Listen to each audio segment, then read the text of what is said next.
ರಾಹುಲ್ ಗಾಂಧಿ ಮುಂದಿನ ಪ್ರಧಾನಿ ಆಗ್ತಾರೆ ನೋಡ್ತಾ ಇರಿ ಅಂತ ಹೇಳಿ ಜಮೀರ್ ಅಹಮದ್ ಖಾನ್ ಮಾತಾಡಿದ್ದಾರೆ. ಎಲ್ಲಿ? ಹೊಸಪೇಟೆಯಲ್ಲಿ ತುಂಬ ಓಪನ್ ಆಗಿ ಅನೌನ್ಸ್ ಮಾಡ್ತಾ ಇದ್ದಾರೆ ಜಮೀರ್ ಅಹಮದ್ ಖಾನ್ ಅವರು. ರಾಹುಲ್ ಗಾಂಧಿ ಅವರು ಮುಂದಿನ ಪ್ರಧಾನಿ ಆಗ್ತಾರೆ, 20ಕ್ಕಿಂತ ಹೆಚ್ಚಿನ ಲೋಕಸಭಾ ಕ್ಷೇತ್ರಗಳನ್ನು ನಾವು ಗೆಲ್ತೀವಿ ನೋಡ್ತಾ ಇರಿ ಅಂತ ಕೂಡ ಜಮೀರ್ ಮಾತನಾಡಿದ್ದಾರೆ. ಶ್ರೀರಾಮುಲು ಅವರು ಹೋದ ಕಡೆ ಬಂದ ಕಡೆ ರಾಜಕೀಯವಾಗಿ ಇನ್ನೊಂದು ಜನ್ಮ ಕೊಟ್ಟುಬಿಡಿ ನನಗೆ ಅಂತ ಕೇಳ್ತಾ ಇದ್ದಾರೆ.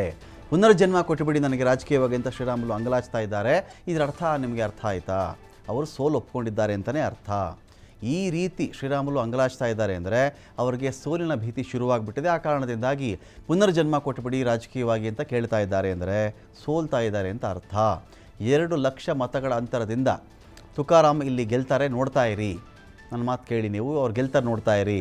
ಮುಖ್ಯಮಂತ್ರಿ ಆದಾಗ ಇದ್ದಂಥ ಮೋದಿಯವರ ವರ್ಚಸ್ಸು ಪ್ರಧಾನಿ ಆದಾಗ ಇಲ್ಲ.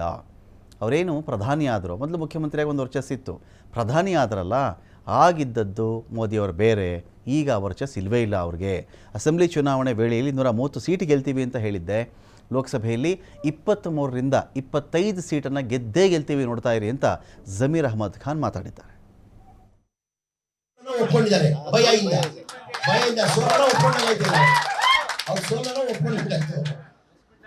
ಈಗ ಬಾಸು ಬಳ್ಳಾರಿ ಅಂತ ಜಿಲ್ಲೆಯವರು ನಾವು ಕನಿಷ್ಠ ನಾವು 2 ಲಕ್ಷ ಅಂದ್ರೂ ನಾವು ಗೆಲ್ತೀವಿ. ಬರ್ದಿಕೊಳ್ಳಿ, ಇವತ್ತು 2 ಲಕ್ಷ, ಅದಕ್ಕಿಂತ ಕಡಿಮೆ ಅಂತೂ ಆಗಲ್ಲ. ಜನ ನಾವಿಲ್ಲ, ಜನ ತೀರ್ಮಾನ ಮಾಡಿದ್ದಾರೆ. ಅವ್ರು ಒಳ್ಳೆತನಕ್ಕೆ ಜನ ತೀರ್ಮಾನ ಮಾಡಿ 2 ಲಕ್ಷ ಅಂತ ಗೆಲ್ಸಕ್ಕೆ ಬಯಸಿದ್ದಾರೆ. ಎಲ್ಲಾ ಕಡೆ ಜನ ಬದಲಾವಣೆ ಬಯಸ್ತಾ ಇದ್ದಾರೆ. ಏನಂದ್ರೆ ಬಹಳ ನಿರೀಕ್ಷೆ ಇಟ್ಕೊಂಡಿದ್ರು. 2014 ಮಾನ್ಯ ಪ್ರಧಾನಮಂತ್ರಿ ನರೇಂದ್ರ ಮೋದಿ ಮುಖ್ಯಮಂತ್ರಿ ಆದ್ಮೇಲೆ ದೇಶಕ್ಕೆ ಒಳ್ಳೇದಾಗ್ತದೆ, ದೇಶ ಬಡವರು ಒಳ್ಳೇದಾಗ್ತದೆ ಅಂತ ಜನ ಒಂದು ನಿರೀಕ್ಷೆ ಇತ್ತು.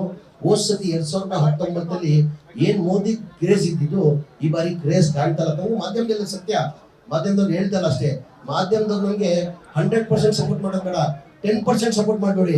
25 ಸೀಟ್ ಕೊಡ್ತೀವಿ ನಾವು, 25 ಸೀಟ್ ಗೆಲ್ತೀವಿ. ಜನ ಇವತ್ತು ನಾನು ಕರ್ನಾಟಕದಲ್ಲಿ ಚುನಾವಣೆ ಅಸೆಂಬ್ಲಿ ಚುನಾವಣೆ ಟೈಮಲ್ಲಿ ಮಾಧ್ಯಮ ನಾನು ಕಿವಿಮಾತು ಹೇಳ್ತೀನಿ. ನಾನು ಕನಿಷ್ಠ ಅಂದ್ರೆ ನಾವು 130 ಮೇಲೆ ಗೆಲ್ತೀವಿ ಅಂದ್ರೆ ನಿಮ್ಗೆ ಯಾರು ವಿಶ್ವಾಸ ಇಟ್ಟಿಲ್ಲ. ಕನಿಷ್ಠ ನಾವು 23ರಿಂದ 25 ಗೆದ್ರು ಆಶ್ಚರ್ಯ ಇಲ್ಲ.